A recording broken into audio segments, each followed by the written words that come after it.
Bienvenue à toutes et à tous sur ce nouveau numéro de votre rendez-vous quotidien. L'invité du jour qui reçoit sur ce plateau, M. Abdelmoumouni Ousmane. Il est membre du cadre d'action pour la défense de la démocratie et des droits de l'homme cadre.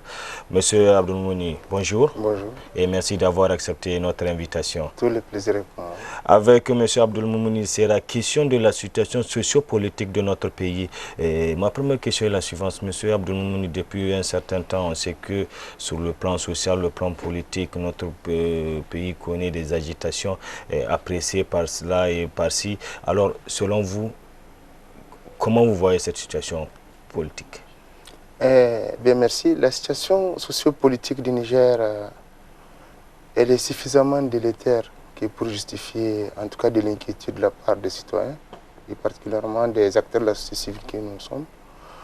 Il se trouve effectivement que depuis août 2013, avec la tentative de mise en place du gouvernement d'union nationale, une tension majeure est venue s'installer, en tout cas, au sein de la classe politique. Et cette tension a connu, en tout cas, sa dernière évolution, qui est la fuite du président de l'Assemblée nationale. Donc, avec en amont un certain nombre de tensions qu'on a connues, notamment à l'Assemblée nationale. Tout à fait, lors de la session. Tout à fait. Et donc, depuis ce mois d'août 2013, on se rend compte que véritablement les valeurs autour desquelles les Nigériens se sont rassemblés, les valeurs des principes donc, démocratiques, des valeurs de justice sociale, des valeurs de travail, de plus en plus, ces valeurs sont abandonnées et on s'est orienté dans des discussions et dans des polémiques totalement stériles qui n'ont de vocation qu'à repositionner ou à positionner les uns et les autres dans la perspective de 2016. Alors, à vous entendre, M. Abdelmoumouni, c'est comme si à partir de 2 août 2013 à aujourd'hui, pratiquement un an, ce n'est pas le Niger qui est mis en avant, mais quand même, c'est d'autres considérations qui présidaient les analyses et autres commentaires. Vous savez, depuis avril, on peut revenir un peu en arrière, depuis avril 2011, en réalité, après la prestation de serment du président de la République, on s'est véritablement rendu compte que la classe politique a eu une seule obsession, c'est 2016.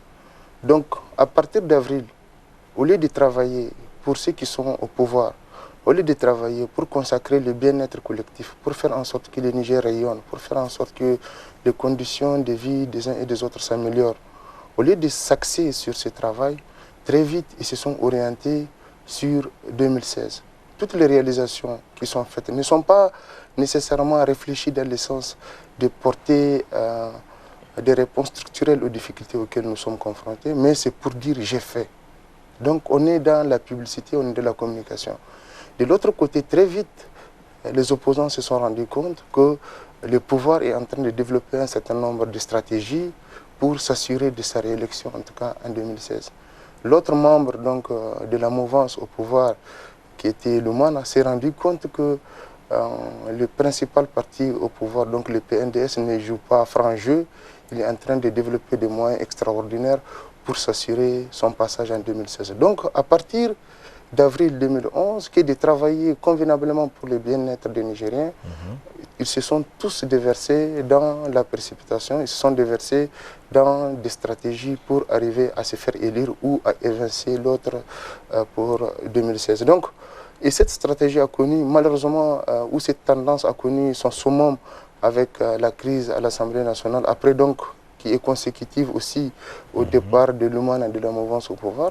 Très vite, donc, il s'est agi pour le pouvoir de fragiliser celui-là qui devenait à leurs yeux le principal opposant. Il fallait le débarquer de son perchoir et toute une stratégie a été mise en œuvre.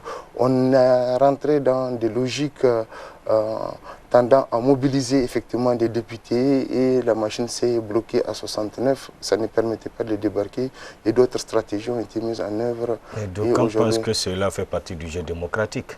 Mais vous savez pourquoi on les élit? C'est parce qu'on estime que les hommes politiques nigériens, en tout cas pour ce qui nous concerne les Nigériens, ils incarnent les meilleures de nos valeurs.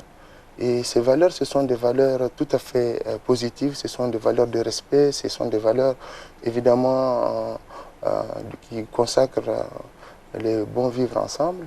Et on se rend compte évidemment que la classe politique dans son ensemble, depuis quelque temps, développe des aptitudes qui sont tout à fait aux antipodes de ce que les Nigériens attendent. Donc, nous maintenant, on est amené à se dire que véritablement, on a glissé vers des horizons qui ne sont pas tout à fait porteurs pour le Niger. Au lieu de travailler pour regarder toute l'énergie qu'on consacre désormais pour régler des affaires politiques, où en est-on par rapport aux grandes ambitions que le pouvoir s'est donné, voilà, on a presque abandonné ces grands chantiers. On se rend compte que véritablement dans cette aventure, parce qu'elle en est une, dans cette aventure, ils ont dérivé de leurs objectifs, des valeurs qu'ils incarnent, de ce qu'ils nous ont vendu être. Parce qu'aujourd'hui, quand on constate la manière dont on est en train de concasser les partis politiques, voyez-vous, imaginez bien ce qui va se passer pour la CDS. On regarde, on ne dit rien. Regardez ce qui se passe au niveau du MNSD, regardez ce qui se passe au niveau de l'Umana. On est en train de déstructurer notre démocratie parce que ce sont des institutions, on en a besoin. Regardez comment est-ce que l'exécutif s'ingère dans le législatif, voyez-vous. Donc qu'on refuse ou qu'on l'admette, on est en train de donner des coups à notre démocratie. Voyez-vous aujourd'hui... comment y remédier à cela? Mais pour y remédier, il faut en prendre acte d'abord. Il faut accepter que ce n'est pas normal, un certain nombre de choses qui se font. Mais pour, évidemment, que l'on conteste ou qu'on demande des améliorations, il aurait fallu qu'il y ait des acteurs qui puissent apporter des réflexions neutres pour demander qu'on voit l'intérêt général. Malheureusement, ces acteurs sont plus ou moins inféodés à des machines aussi, qu'elles soient de l'opposition ou du pouvoir. Je parle des acteurs de la société civile qui malheureusement sont versés dans les mêmes travers, dans les mêmes difficultés. On pense même que la société civile nigérienne n'existe plus parce qu'il n'y a pas une différence entre ces acteurs et les acteurs de la scène politique. Oui, ça, évidemment, on a imaginé à un moment que cette faiblesse de la société civile, on allait y remédier, mais fort malheureusement, on constate que le climat politique délétère n'est pas effectivement sans conséquence sur les positionnements et les aptitudes, en tout cas, de la société civile nigérienne. Donc, aujourd'hui, la grande difficulté qu'on a dans ce pays, c'est que les responsables politiques qui sont censés donner l'exemple, qui sont censés respecter les lois et règlements. Parce que c'est ça qui fait qu'on vive ensemble et qu'on se respecte. Ces responsables-là sont en tout cas éloignés des valeurs pour lesquelles ils ont prétendu assumer le suffrage des Nigériens. Et parlons de ces acteurs-là. On sait qu'il y a une affaire qui a fait couler beaucoup d'encre et de salive, à savoir l'affaire dite des bébés importés, qui aujourd'hui connaît notre tournant avec le départ du président de l'Assemblée nationale. Monsieur Abdouloum, comment vous percevez le traitement de cette affaire? Moi, je suis très clair là-dessus. Je fais le distinguo entre une procédure judiciaire qui est engagée et qu'on doit laisser, évidemment, aller jusqu'à son bout, jusqu'à son terme. Et je distingue cette procédure-là des ambitions que les gens se sont données. Voyez-vous, depuis, on revient encore à août 2013, depuis que le président de l'Assemblée nationale a quitté la mouvance au pouvoir, il y a eu un certain nombre de stratagèmes qui ont été mis en œuvre pour le débarquer et l'inquiéter, au nombre desquels, effectivement, la quête des 2 tiers pour lever son immunité. Ça n'a pas fonctionné, malgré tous les investissements que le pouvoir a eu à faire.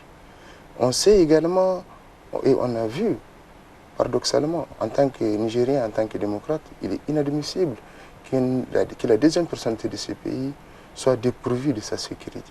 Je ne parle pas d'un coup de feu sur lequel il y a une enquête qui est en cours, etc.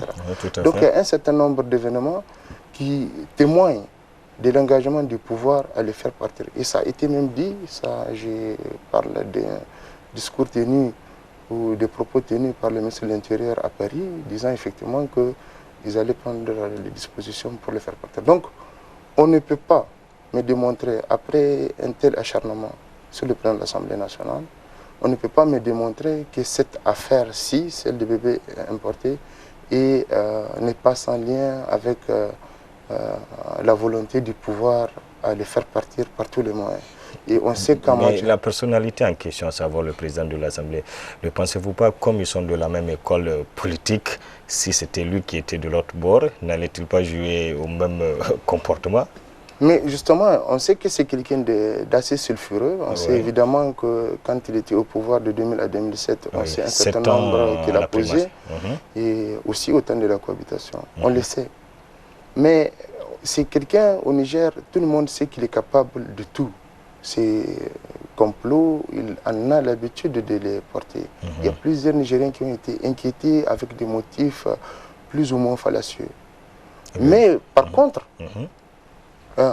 l'attente des Nigériens, elle est extraordinairement forte par rapport au président Issoufou. On a estimé que c'est quelqu'un de sage, un républicain, un démocrate.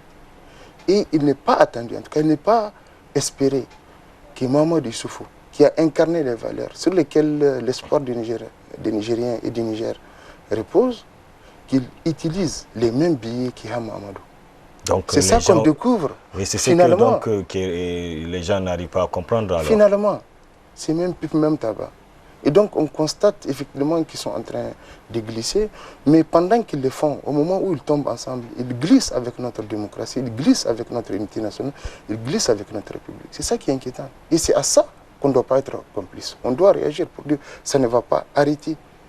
Respectez les lois et règlements. Faites en sorte que les principes prévalent. Faites en sorte qu'il y ait un maximum de respect et qu'on ait une démocratie apaisée. Pour l'instant, écoutez, quand ce matin j'écoute sur RFI ce qui était en train de se dire, c'est notre pays qui est. Parce que véritablement on cherche à atteindre des objectifs politiques, on va dans des caniveaux. Ça c'est totalement inquiétant.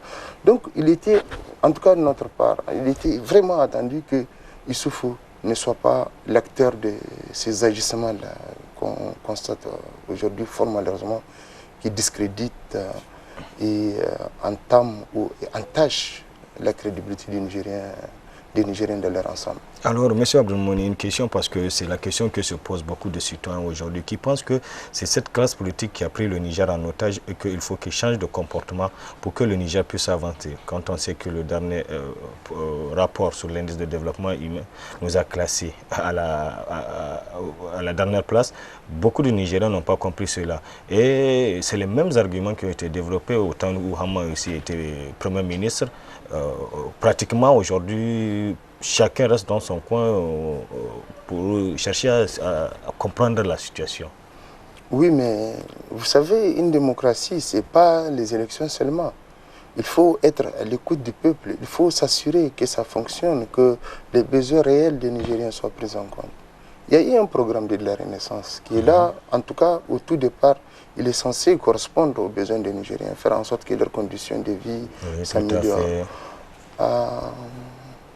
À l'épreuve des faits, on se rend compte que malgré les investissements lourds qui sont en train d'être faits, que ce programme n'améliore pas les conditions des Nigériens. Donc c'est un programme qui est bien ficelé, bien beau, mais en tout cas, il est à côté de la plaque par rapport aux besoins réels des Nigériens. La preuve, c'est que après 3 ans de mise en œuvre, presque 3 ans, on n'est pas avant-dernier. Cette fois-ci, on est totalement dernier, fort malheureusement pour nous. Ça veut dire qu'on investit mal. Ça veut dire qu'on oriente mal. Et orienter mal, c'est qu'on est d'une part en train d'endetter le pays. Vous voyez, quand on voit l'endettement exponentiel qui est en train, le budget du Niger qui était encore en 2009 autour de 730 milliards, aujourd'hui on est à 1860 milliards. Mais le budget est catapulté dans des dimensions extraordinaires. Mais est-ce que les conditions des Nigériens s'améliorent? Pas du tout. Donc voyez-vous, ça veut dire qu'on utilise l'argent public, on utilise l'argent public à des dessins qui ne sont pas, en tout cas, en corrélation avec les besoins des gens. L'illustration parfaite, c'est cet avion. C'est pas qu'on n'est pas content qu'on paye un avion. Mais comment peut-on payer un avion qui a 15 ans et 8 mois à 21 milliards, alors que le tout neuf ne vaut pas 30 milliards? Ce n'est pas un nouvel avion, c'est un avion qui a connu déjà plusieurs propriétaires. Donc, c'est quand on prend aussi, on va dans cette ville de Niamey, quand on voit les investissements, vous voyez les véhicules neufs qui circulent de l'administration, qui ne sortent pas dans les campagnes, des 4x4 qui sont à Niamey. Voyez-vous, on est en train véritablement d'investir mal, et il est à espérer qu'il y ait des corrections. Mais aujourd'hui, le gouvernement a abandonné le combat même de développement pour être dans le combat de 2016. Et c'est fort malheureusement pour les Nigériens un retard qui sera encore consacré. Alors, M. Abdulmoumouni, je rappelle que vous êtes membre du cadre d'action pour la défense de la démocratie et des droits de l'homme cadre. Et pour finir, c'est ma toute dernière question.